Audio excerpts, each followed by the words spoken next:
مرحبا من الجمال مدوام يكون بعيدا نقب تعد المكون السي مرتي وين ما المهم أن نعرفه جيدا مكون يعرفه الجميع لكن في النهاية لا يفهمه أحد حقا وهو السكر. يوجد في حلوياتنا ومشروباتنا وخبزنا وصلصاتنا ووجباتنا الخفيفة، وأحيانا حتى في أماكن لا نتوقعها على الإطلاق. خبزنا خلصنا ووجباتنا أحيانا حتى ماتي في أماكن لا نتوقعها على الإطلاق. في هذه البريفيكات مثل آية السكر أو تنزري، كيف يصنع، ما هي استخداماته وأيضا أخطاره وفوائده. وسأقدم لك وصفات بسيطة ونصائح لاستخدامه بشكل آمن دون تعريض صحتك للخطر. أجلس مرتاحا، فبعض المعلومات قد تفاجئك. السكر المعروف علميا بالسكروز هو كربوهيدرات طبيعية تتواجد في العديد من النباتات.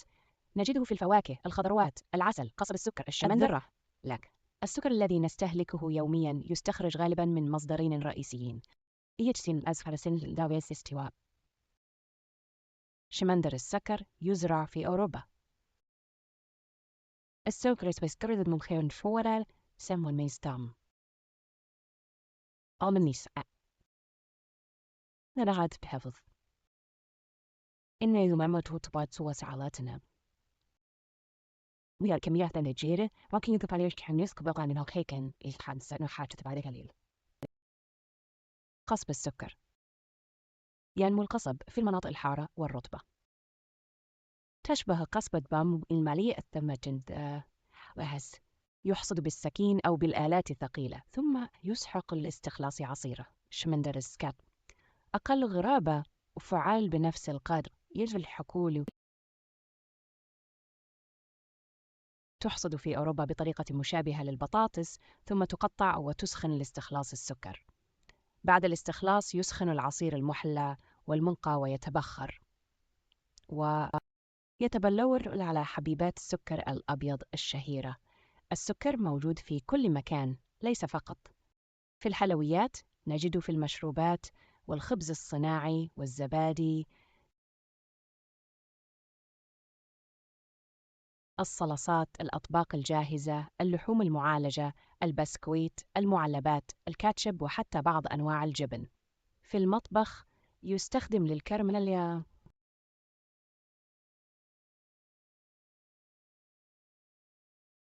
تكثيف، تحمير، تثبيت الرغوات، إضافة نعومة الكومنت، تليين الصلصات الحمراء. تنويفكو إسبلايس بوجرد متعة الحلبي الإزنجر تقارتين توعدس وعن نستخدمه في المربيات، الشرابات، الفواكه المسكرة، الجيلي والمعجنات.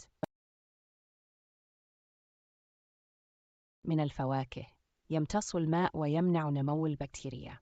إذا خزن جيداً بعيداً عن الرطوب فإن السكر لا يفسد أبداً. السمية.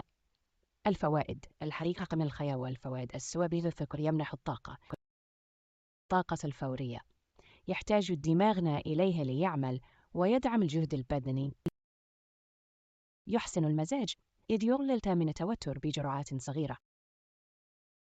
الأخطار: ليس ليست في السكر نفسه بل في الإفراط فيه. كثرة السكر قد تسبب زيادة في الوزن، الإرهاق المزمن، الالتهاب السكري، مشكلة البيتا، تسوس الأسنان، الإدمان على الطعام. لكن احذر، السكر ليس سماً. الياركور يتعلم يمكن. توصي منظمة الصحة العالمية بتقليل السكريات المضافة إلى أقل من 40 غراما في اليوم، أي حوالي 2 ملاعق صغيرة. والصبح بس كي مع كلام السجام. السكر سان ملاعق كبيرة أذهب ببطء الحصول على لون ذهبي.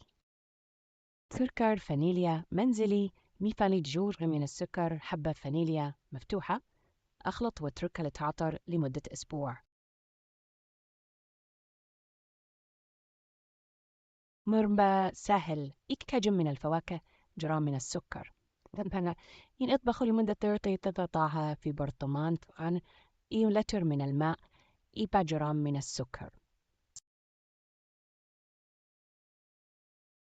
عصير ليمونة. علاج قدم.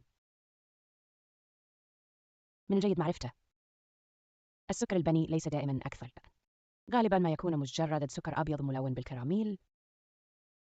العسل وشراب القيقب والتمر تحتوي على مغذيات. بوليسكات. سكر بودرة ماء هو ببساطة سكر أبيض مطحون مع قليل من النشا. غالبا ما تحتوي الأطعمة الصناعية على سان إلى سي أنواع مختلفة من السكريات لخداع الملصق. يمكن أن يساعد سكر الماء في شفاء الجروح السطحية. خلاصة، وهي سكر تقنية الماء طبية ليس قديمة لا ملاكاً تزال ولا تستخدم في بعض شيطان. الحالات. النرز الطبيعي مبين يستهلك بحكمة عند استخدامه بشكل جيد يمنح المتعة والطاقة والإبداع في الطهي،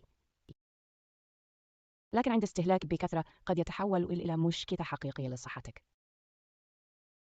الهدف ليس حذف السكر، الهدف هو فهمه بشكل أفضل لدرجة التحكم فيه بشكل أفضل. شرطتكم هذا الفيديو. إذا ليش فايديليس لا سيضغط زر الإعجاب واشتركوا في القناة حتى لا تفوتكم الفيديوهات القادمة. وبالتالي مش تسيين مرتين اذكروه لي في التعليقات. مع السلامة في الفيديو القادم. تريما كاسي.